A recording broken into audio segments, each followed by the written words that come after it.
Hello বন্ধুরা, দেখো আমার পুচকোটা কেমন সাজগোজ করেছে। আর এদিকে ছোট পুচকোটা উকি মারছে মামা।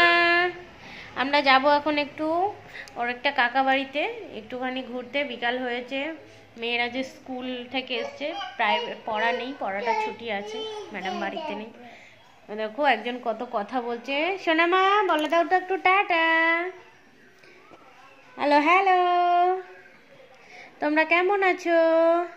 আমি আজকে একটু এখন ভালো আছি, সকালে অনেকটা শরীরটা খারাপ ছিল, তো এখন একটু ভালো আছি। ঘুরতে যাব, রেডি হয়ে গেছি, তাই তো?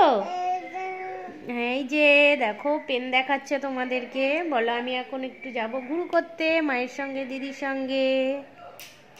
মামা বলো হ্যালো বন্ধুরা। আমি একটু হ্যালো বন্ধুরা, আমি ভালো আছি। আমি এখন যাব ঘুরতে, তার জন্য সেজেছি। আমাকে কেমন লাগছে একটু বলো। কেমন লাগছে বলো তো একটু?